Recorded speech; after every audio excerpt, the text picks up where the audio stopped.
Embroidered products are consistently one of the most searched products on Etsy. But for us doing print on demand, it can be really hard to offer embroidered products because it's really hard to make mock-ups for them. You need realistic mock-ups to be able to sell your product and show that embroidered design. But we don't want to go purchasing every single one of our products when we create a new design, because that is going to quickly add up and send us into the negative on revenue and profit. And if you don't actually know how to offer embroidered products for print on demand, then stay tuned to my next video because I'm working on that right now. But today I actually wanted to go over a tutorial of how you can make realistic embroidered product mockups. This is something that has driven me insane since when I first started print on demand, because I really wanted to offer embroidery and so many of my students have wanted to as well, but we haven't been able to figure out how to make a realistic mockup until now. And this is a free way to do it. And I've already created all the textures for you, so you just have to plug in your design so you don't have to constantly spend time making each of these mockups. So let's get into it. Make sure you download that file, and then let's open up photop.com. This is photop.com, and it is a free version of Photoshop, which is fantastic for us that do not want to pay for another subscription service. This is free to use. It just has some ads. So you're going to hit open from computer, and you're going to open up that PSD file that you just downloaded. Once you have it open, what you're going to do is you're going to come to your layers panel, and we're going to double click on this thumbnail right here. And then what we're going to do is we are going to open up our file for our design. It needs to be a PNG file with transparent background, like how you would upload it to Printify. But to do that, you're going to hit file, and we're going to do open in place. All right, so now we have our file in here, but it looks the exact same.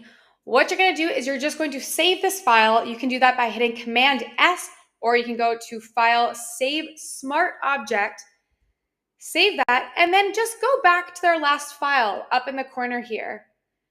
Now, our new design is showing up with the embroidered texture, and it looks raised. There's shadows added to it to look realistic to how an embroidered design would look actually on a sweatshirt or an apparel product. So this is how our product would look if we did not apply these textures to it, or if you were not doing an embroidered product. And honestly, if you are labeling this embroidered and it looks like this, people aren't going to believe you and they're not going to purchase.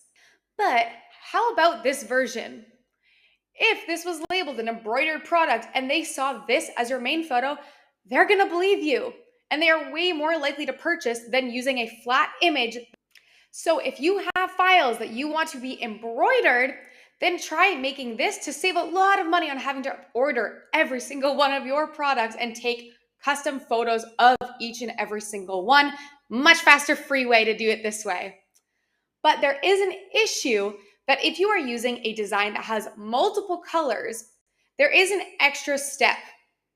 So it does work with products that have two colors, but they're not as realistic, because if you zoom in, the colors kind of merge, versus that is not how embroidery is actually printed. So let's go over how to fix that and make this look more realistic when we have multiple colors. What you're going to do is back in Photop, you're going to navigate back to that design file at the top again, and we want to separate the two colors into different files. So what I'm going to do is I'm going to duplicate this. I'm also going to make sure that they're both rasterized. This allows us to make some extra edits in what we need to do next. So for one, I'm going to call this pink, and I'm going to call one red. So for the red one, I want to remove all of the pink. So what I'm going to do is I'm going to grab this magic wand tool in the corner over here. I'm going to hold Shift, and I'm going to select all of the pink. And then I'm going to just hit delete. And then when I turn off this, you can see that now this file is just the red. And now I'm going to hide this one, and I'm going to do that again. And then for the pink version, I'm going to just get rid of all the red. And there we go. It's not perfect, but it works. Oh, I missed over here on both of them, I think. All right, and now we have two different layers. You can see we have a pink layer and we have a red layer. And we're actually gonna want to do these separately. So you're going to hide one. So we're just gonna do the red right now, and we're gonna hit Command Save. We're gonna go back to our file for embroidery, and we're gonna save this as a PNG file. And now I'm going to go back and I'm going to toggle back on the pink, and I'm going to do the same thing, Command Save, and then I'm going to save this file, export as PNG file. And now we want to merge those two files. So what we're going to do is we're going to go to File, we're going to hit Open, we're going to open up one of those PNGs we just saved, and then we're going to open up the other in the same file by going to File, Open in Place, and then I want the red one this time. I'm going to bring that in, and there we go. This looks a lot more realistic than that last version when you're just doing the flat colors. So for reference, here is the difference. So this is this new file that we created by separating the layers. And then the last one looks like this. It's just a lot more flat, and you can tell it's not as real, versus this one has a lot more realistic dimensions to it. All right, guys, thank you so much for listening, and let me know if you're going to be adding embroidered products into your store.